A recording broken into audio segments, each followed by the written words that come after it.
everyone has a different personality. They have different interests, different things that they would be really satisfied pursuing. That's not encouraged.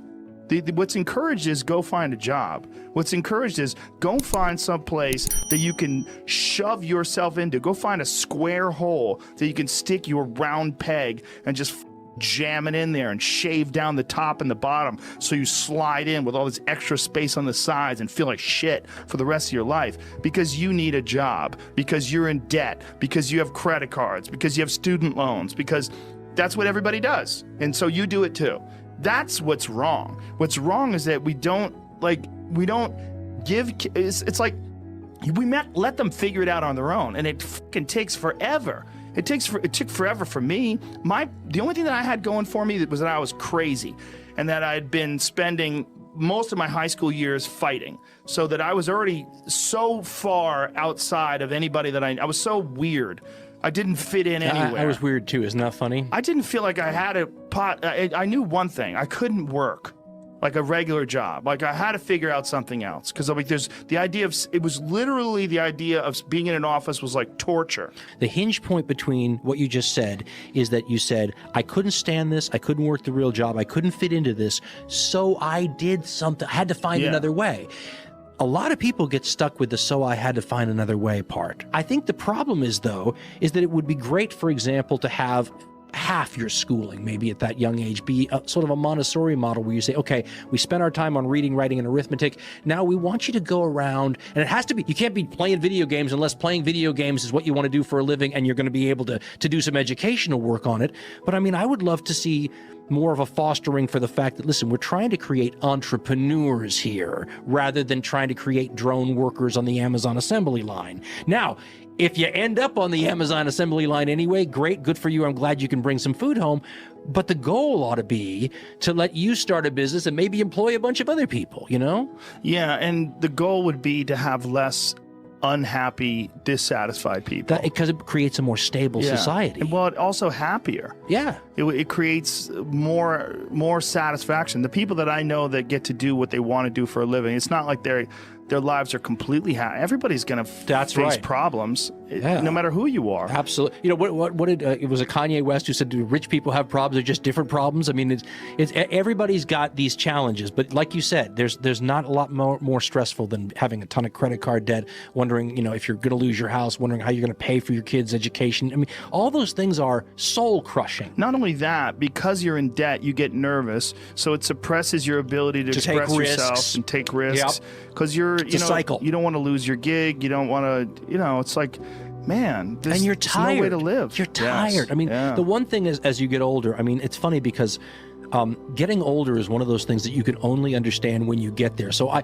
all through your life, you're going through these, God, isn't this the interesting part of being in your 30s or being in your 40s? So as I go into my 50s now, I'm sitting here going, energy is so under talked about. Yeah. You know, the ability to, like my buddy who wrote me and said, you know, I feel like I screwed up my life. I didn't take enough chances. I played it safe and now I'm so unhappy.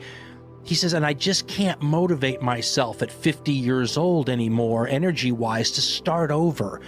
Energy is underrepresented. Well, tell that guy he's got to fix his health. I knew you were going to say that. That's what it is. Your health is your engine. Yeah, your health is literally the chassis, the tires, the brakes, the engine of your vehicle that you move through this life with. And too many people don't pay attention to it. The lack of energy is a killer. And as you get older especially. It's not just that. It changes your ability to do things. If you don't have energy, not only will you not have the energy to pursue things, but you won't be able to do them the same way. If you have energy and enthusiasm and say like you're healthy and you want to write a book, you're going to have thoughts that'll come into your mind that won't come into your mind if you're exhausted. Agreed. And that's fucking huge. That's huge for anything you're trying to pursue, whether we're talking about furniture making, whether we're talking about being an author, whatever it is. Let's talk about ideas for a minute, because I think that's another one. When we talk about small businesses or starting as an entrepreneur, I'm one of those people that is not sure that we don't have a finite number of ideas to each of us, and all of them are valuable enough, even if they don't appear to be on the surface, to write down. Yeah. Right?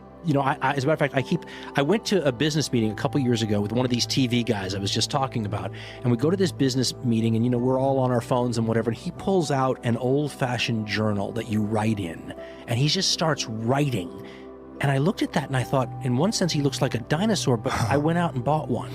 And now it's crazy how often, all I do is write ideas in it. And a lot of them I look back on now and I go, okay, that's still stupid. But other ones I look back on and go, God, I didn't know what this idea meant at the time, but 5 years later, this idea is really, I guess what I'm saying is that if you wanted to take almost like a religious view of it, God only gives you so many, write down and cherish the ideas. But there is something to that. Folks, what really is going to make you unique sometimes is the way your brain works differently than anyone's brain who's ever existed on the planet.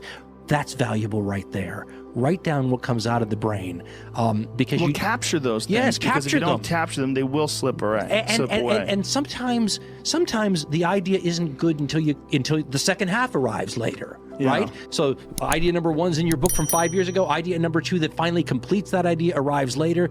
I mean, I had a friend who was so creative, and he said he gets the best ideas at night. So he just turns on the light at the side of the table, writes it down in the book, and by morning there's another idea down there. Yeah. And quantity has a quality all its own, and sometimes a book filled with interesting ideas out of your individual unique head will help you later on. So write them down. Yeah, you have There's no to. downside. I have an app on my phone where I can just, the Notes app. You ever use that? Sure, where sure. it has a little microphone. It's filled with stuff. I talk into that thing. I do too. And it dictates it really almost perfectly. So I'll have an idea and I'll just be driving down the road. I just press that button. I start talking into it and then I put it down. I got it. Like I got that one. I captured it. Think about people who had one fantastic idea in their life and built their whole life on it. Yeah. And you never know which idea that's going to be. And you know what? I was an improv. Again, you know more about this than I do, but I was a theater major for my first 2 years of college, and we did improv comedy. And the guy who taught us improv in high school, really, he had a great line. He said, that part of your brain, like every part of your brain, is a muscle. And he said, the more you're thinking, okay, I got to show this Friday that I have to come up with something funny for, the better you get at it. Yeah. And you start looking, your brain starts looking at things and finding things. So you're almost like training it to help you now in this new endeavor. It's a very plastic sort of an approach, but it's the same thing with the ideas. One idea in your little book that you wrote down could make your life, your child. I mean, if you're Henry Ford, I mean, how many people did you employ for decades afterwards because of a good idea? I mean, our world is built on those things. And also, like, the idea of having these ideas and the enthusiasm that comes from it, like, it starts to escalate and you start to calculate, like, oh, and I need more and I need this and maybe that, and then the motivation and the momentum of these ideas can lead to enthusiasm. And you attract other people who can add. And I mean, this is what we said about, like, you start your website and you just do it, because things, once you push the verb of living manages to create ripples in, get a little bit metaphysical here, but ripples in time in front of you that open up possibilities. And because someone may, if you only have one podcast listener, but that podcast listener is like, wow, that's great, I'm gonna, and gets a hold of you, and your life goes off in another different direction. But you have to try. You have to try. Yeah, well, you don't have to. You could just drone on. But I would recommend not doing that. I would also suggest that you and I and everyone has an interest in not allowing people to drone on too much, because for the same reason I talked about we did a common sense show once called The Revenge of the Gangrenous Finger. And the idea was that, if you ignore people in your society that aren't doing well long enough, it's a little like saying, yes, my finger has gangrene, but it's the little one, so who the hell cares? But eventually, if you ignore it long enough, it'll poison your bloodstream and destroy the body itself. If you have enough people in soul-crushing situations who can't, a guy called me once on the radio when I was preaching revolution in the middle 1990s and said, you're an idiot. He said, you're an idiot because no one's going to face the bayonets as long as they have enough food in their bellies and they're doing halfway okay. But of course, the implication there is if they don't have food in their bellies and they're not doing okay, then all bets are off. We all have a vested interest in seeing that more of our countrymen do better, because it's better for the society as a whole, creates a better world for your kids, happier. I mean, there's so many. And the one thing about our system, people talk about patriotism all the time. But to me, the real patriotism is saying we've created a system here. It works this way. It encourages people to go do these things.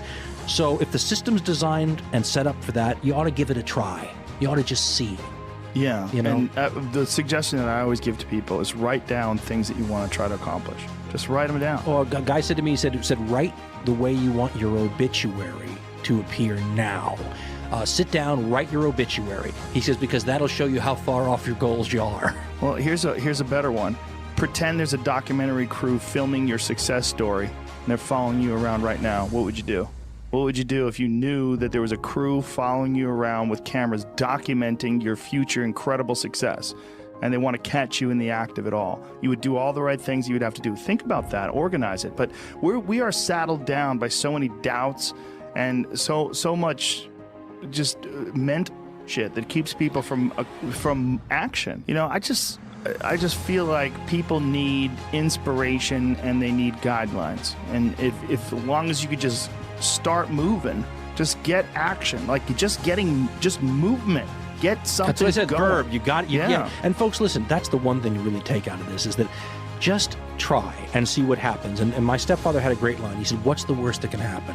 Yeah. And you know, sometimes you have to think about that to realize if you're scared about failure, don't be scared about the greatest in the world have failed. If you're worried about going into debt, I understand that. Don't be scared of failure. I think failure is awesome for you. And that's one of the reasons why, like I said, I like doing things that I suck at. You know, you could get real complacent if you're really good at something and you only do that thing all the time. I agree with that. And you're not growing anymore. Yeah, you're just not challenged. You're not at the bottom of the heap. You know, if you start jiu-jitsu right now and you're a white belt, you're like, oh, God, what the... How could I ever get good at this? And it's humbling. But in that humbling thing, you learn about yourself, you learn about discipline, and you build up that engine, that muscle that is trying to work things out and figure things out.